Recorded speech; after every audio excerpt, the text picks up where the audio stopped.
Pero sigurado, mga kababayan, yung mga DDS na nasalanta ng bagyo, tinamaan ng lindol, kasama sila sa tumatanggap ng ayuda mula sa ating administrasyon. Pero yung kanilang idolo na gustong iupong presidente, alam po ninyo kung nasaan? Ayan yung idolo nila na leader na gustong ipalit, hindi man nagtatrabaho. Nasa nasa Lakwatsa.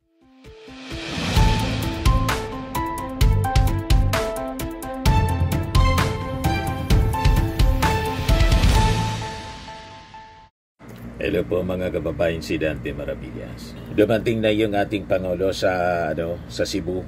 Una niyang binisita yung Liloan na Cebu base dito sa report ng The Freeman. Kasama si Tourism Secretary Frasco at si Congressman Duke Frasco. So, nag-inspection siya ng extent ng destruction mga kababayan. Binisita na rin niya yung mga affected residents. Pero yung baha po, wala na. Natuyo na rin yung baha. Kasama yung ating Pangulo as announced by Secretary Dizon kahapon na nauna po na bumisita sa Cebu. Ngayon si DSWD Secretary Win Gatchalian. Yan po. As usual, patuloy pa rin ang pang-insulto mga kababayan ng mga DDS sa kanya habang nagtatrabaho yung ating presidente. Yan. Lights, camera, action, klaruha, jod, ang posing. Dagana, kamera, daming kamera, action. Smiling face, ma'am, kaano ka ma'am? Ngisi-ngisi naman ka ma'am. Referring dito sa mga mga tao na kausap ng ating Pangulo. Yan Walang tigil sa pang-insulto ang mga DDS habang tumatanggap sila ng tulong sa Pangulo. Body language sa kamay, sabay kaayo, nagsasalita. BBM, asa na yung bigas natin? Nasintigas ng simento. Pero sigurado, mga kababayan, yung mga DDS na nasalanta ng bagyo, tinamaan ng lindol, kasama sila sa tumatanggap ng ayuda mula sa ating administrasyon. Pero yung kanilang idolo na gustong iupong presidente, alam po ninyo kung nasaan? Ayan yung idolo nila na leader na gustong ipalit, hindi man nagtatrabaho. Nasa Lakwatsa. Thank you, sabi ng Doña Choling Island Resort. Sa Maoban, Quezon. Thank you for visiting Doña Choling Island Resort. Cagbaliti, Maoban, Quezon. Vice President Sara Duterte. Wala man diyang nasalanta po. Wala man dyan na baha. Walang nasirang bahay. Nandun siya. Sabi ni Benji Contreras, bakit kaya dinilit ng Doña Choling Island Resort ang post nilang bumisita si Sara Duterte Carpio sa kanila para palabasin na hindi naglakwat sa si Sara, kundi busy siyang namimigay ng tulong sa mga Cebuano? Nakita ninyo ang mindset ng mga DDS, mga kababayan. Habang yung ating Pangulo aktual na tumutulong, iniinsulto nila. Yan mga reactions. Evangeline Season, tingnan nyo na lang po, Mr. President, ang nangyari sa Cebu. Sana maawa po kayo sa kanila. Kailangan nila pagkain, bigas, ulam, tubig, mga damit. Halos wala sila na isalba. Justice for Cebu. Kaya nga po nandyan yung ating Pangulo para tingnan yung pangangailangan nila. At una na nagpadala ng pangangailangan. At ang rason kung bakit nadilubyo yung Cebu dahil sa failed flood control projects. Mga ghost. Nasabi ni Cebu Governor Baricuatro, nakapartido mismo ni Digong, PDP Laban, yung mga field projects nangyari, pinagawa 2019. You see, pagagawa ng poon ninyo. At kalbo, yung mga kabundukan sa Cebu. Mga kababayan, tinibag yung mga bundok dahil sa mining. Kung saan sabi sa balita, tinanggal ni Duterte yung 9-year ban on new mining deals noong April 2021. Kaya buwelo yung mga mining companies na mga Chinese, barkada ni Digong. You see, pagkatapos ituturo ninyo yung ating Pangulong Bongbong Marcos sa sinapit na dilubyo ng mga taga Cebu. At habang tumutulong yung ating Pangulo, iniinsulto pa ninyo. Anong klase mga pag-iisip mayroon kayo? Ganon na ba talaga kasama ang pag-ugali po ninyo, mga DDS? Ito yung mga pinagmamalaki na flood control project sa Cebu. Pinatayo 2019. Ayan, Ampaw, report ng 1TV Philippines. Yan, ganun katindi, mga kababayan. Sabi dito ng Ombudsman's Task Force on Flood Control Projects to focus on Cebu. Yan, nakita ninyo. River wall. Parang karton lang po, Napakanipis.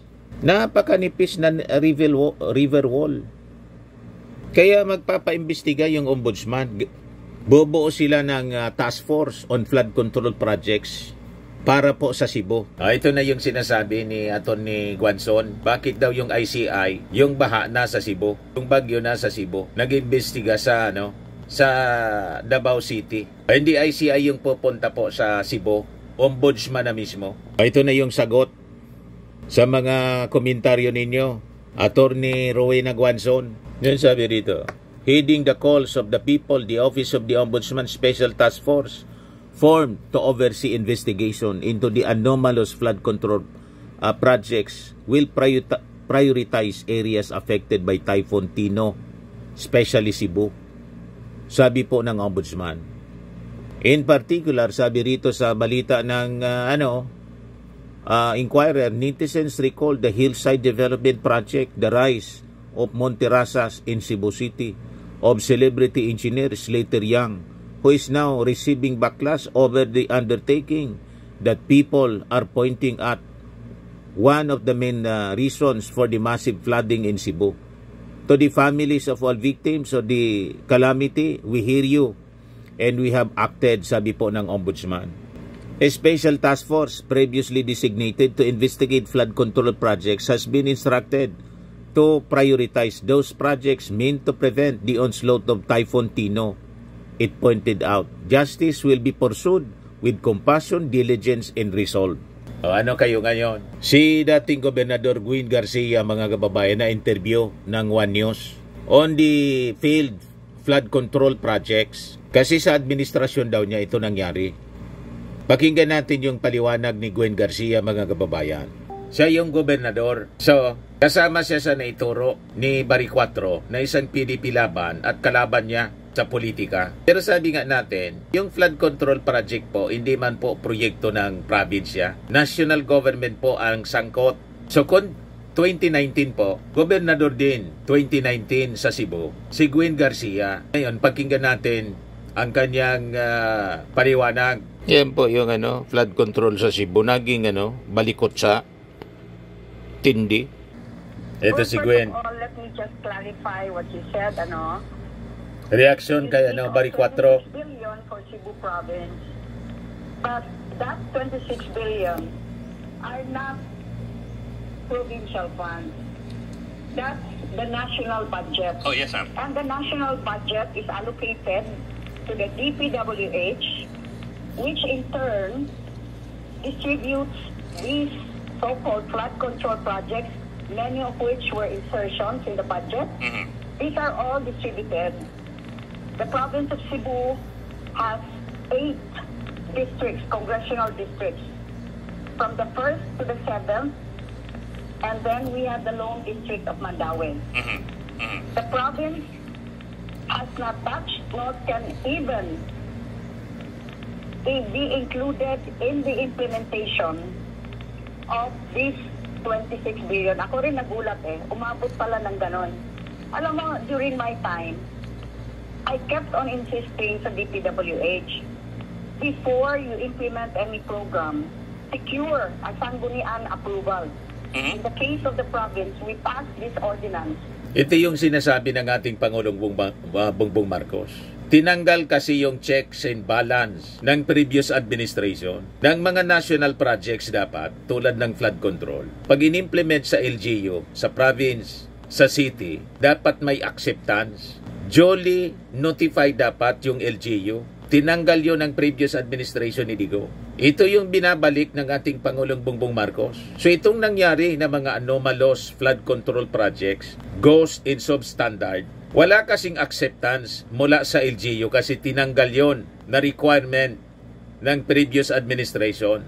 Kaya nangyari po ito. Hindi na papayag ang ating Pangulong Bongbong Marcos. Ginawa niya ulit ito, binalik siya na requirement Para sabi ng ating Pangulo, ang unang mumurahin na niya, pag substandard at or walang ginawang proyekto, yung national government, yung DPWH, yung mismong gobernador, yung mismong mayor. Talagang intensyon po ng previous administration na tanggalin yon para makabuelo po yung korupsyon. Malinaw po yun. Ito ngayon ang konsekwensya, dilubyo sa Cebu. Yun ang minimin po ni Gwen Garcia. Balikan natin.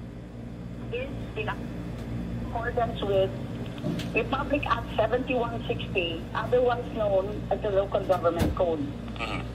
Section 2 in the Declaration of Principles, Section 16, which is generally known as the General Welfare Clause, and Sections 27 and 28, all specifically state, first of all, in giving local government its autonomy.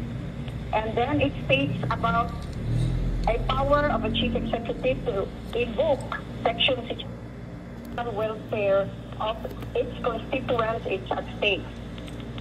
Sections 27 and 28 are very, very clear that all national government projects and programs must first be consulted with and should include the local government in the planning stage, and first,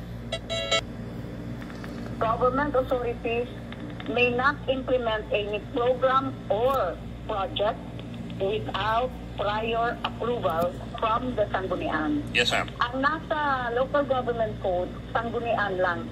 And we know very well, meron tayong, sa barangay, Sangguniang barangay, meron tayong sa Sangguniang bayan, Sangguniang panglungsod. So in order to enable this particular section, the provincial board passed a provincial ordinance stating all of these related sections in the local government code, insisting that all programs and projects must first secure approval from the Sangguniang Panlalawigan or the provincial board. Yes, ma'am.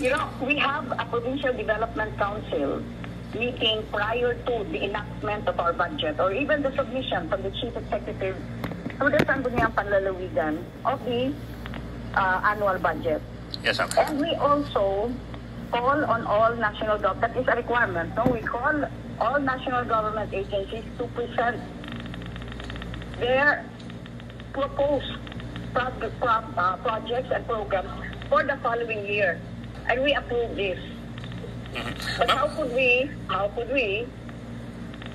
even have any inkling na these are insertions na pala merong mga flood control after, it starts, that starts with the national expenditure. That's the NEP, National Expenditure Program. It goes on to become the General Appropriations Budget, and then it's enacted into law, and that becomes the GAA, or the General Appropriation Act. As far as kami, mga local governments, yung pinapakita lang sa amin, yung kanilang pre-propose. So, concreting here, solar lighting there, a bridge. Pero itong mga flood control na to, as has been proven, in fact, these billions, even trillions, were subsequently inserted after. Okay. So, may I just clarify, kasi yung presentation number 2 nga ang Cebu, sa karamihan ng, the huge amount, we're 26 billion. But it's always mentioned Cebu province. Hindi po yan dinownload sa province of Cebu. Yes, ma'am. Nasa DPWH yan, and then distributed kung anong districts na gusto nilang malagyan ng flood control. As I said, the province encompasses 8 congressional districts. Yes, ma'am. Ma'am, actually... O ngayon, ang tanong, kinonsulta ba ng national government yung provincial government ng Cebu?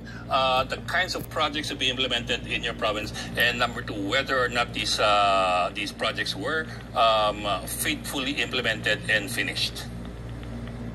Okay. Alam mo, 3 years ago, kami ang kauna-unahan, and I think up to now, that passed this ordinance insisting that national NGOs or national government agencies must first consult, plan, and then seek approval. And even in the implementation stage, in accordance with Republic Act 7160, kailangan talaga involved ang LGUs. But when this ordinance was passed, there was, shall we say, at that time, the ILG secretary noon, si Abalong, had to fly all the way to Cebu and ask to be enlightened. And I said, you were mayor before. You know how these DPWH people, they just start their projects without consultation with us. And these do not align with all our own. Walang consultation sa I kanila. know in Cebu City, hindi, by the way, sa Cebu City, sabihin ko lang to. This is what I know. But Cebu City is not under the province of Cebu. In Cebu City, kung ilan na yan ang mga drainage na ginagawa ng DPWH, hindi natatapos. Kaya nga, when yung mga torrential rains happen, talagang bumaha. Sabi ng ating Pangulo, kailangan natin anyang ibalik yung dating requirement. Yung panahon ng kanyang tatay, ganon yung practice. Na yung mga local government officials, dapat may formal acceptance ng mga completed projects. Para kung halimbawa may anomalya po or ghost yung proyekto, malalaman po ng gobernador, malalaman ng mga mayors. Hindi niya pipirmahan. Ganon po. Tinanggal yun ng previous administration po.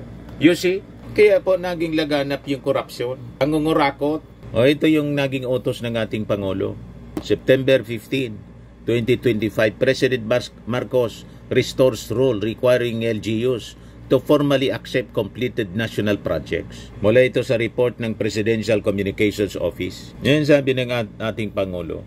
I was a little surprised to find out tinanggal na yung rule na dati na kapag may project ang national government sa isang LGU, kapag tapos na yung project, kailangang i-accept noong mayor, kailangang i-accept noong gobernador, pati barangay captain, kailangang tanggapin yan. Titingnan nila, sabi ng ating Pangulo. And this is an important safeguard dahil kapag nasa LGU ka, hindi mo naman pinagkakakitaan yung project. Kaya ang maliwanag, ito'y titingnan ninyo talaga na tama na yung kalsada ay 8 inches talaga yung konkreto. Kapag may asphalt overlay, ay makapal talaga yung asphalt overlay, yung flood control, lahat yan, sabi ng ating Pangulo. Maalala ko, nung governor ako, walang pwedeng sabihin completed kung hindi accepted ng local government. Ibabalik natin yon. Tinanggal nila in the last administration. We're putting it back because that is one of the best safeguards that we have.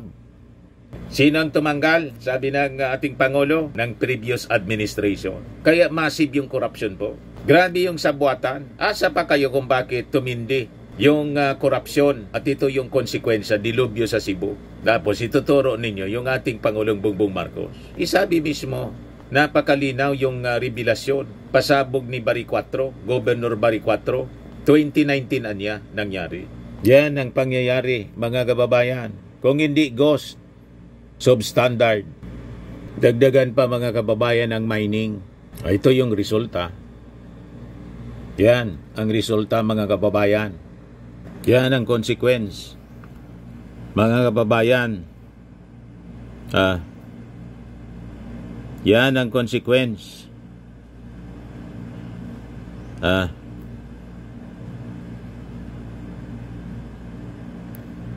Yan ang consequence. Tapos isisisi ninyo sa ating Pangulong Bongbong Marcos. Yan ang consequence. Yan.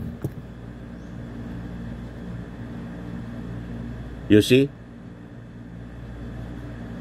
Yan ang consequence. Yan. Tapos ituturo yung ating Pangulong Bongbong Marcos. Isisisi ninyo sa ating Pangulong Bongbong. Tapos yung ating Pangulo, mga kababayan, nasa pag-asikaso para tumulong, iniinsulto pa ninyo. Pinagsasalitaan pa ninyo ng mga masasama. Anong uri ng klaseng tao kayo? Di ba po? Yan ang consequence. Yan. Yan ang consequence. Pala 6, probe of Cebu flood control projects after Typhoon Tino. Nasaan ang 343 flood control projects ni Duterte sa Cebu mula 2016 to 2022? Ayan, no? Yan ang consequence. Mismong si inahanap 26 billion projects after deadly floods. Si Barry 4 mismo ang nagsabi. Kaya iniutos ng Office of the Ombudsman sa Special Task Force bigyang prioridad ang investigasyon sa flood control projects sa Cebu. Tapos ito yung page ni Kitty Duterte 2.0, supporter siguro ito. Sabi niya, sobrang nakakalungkot naman. Sa isang iglap na wala lahat, alaga niya, mga manok po. Sa isang iglap, ubos lahat ng alaga niyang manok. Malinaw po kung sino yung Salarino. Duterte lifts 9-year ban on new mining deals. Ano pa sabi dyan? Cebu flood control projects, kung di ghost substandard. Corruption nagsimula 2019. Sabi mismo ni Barry 4, ano kayo ngayon mga DDS na sige ang panira sa ating Pangulong Bongbong? Nasa pagtrabaho yung ating Pangulo para sakluluan yung mga nasalanta. Iniinsulto pa ninyo. Di ba po? Mga kababayan,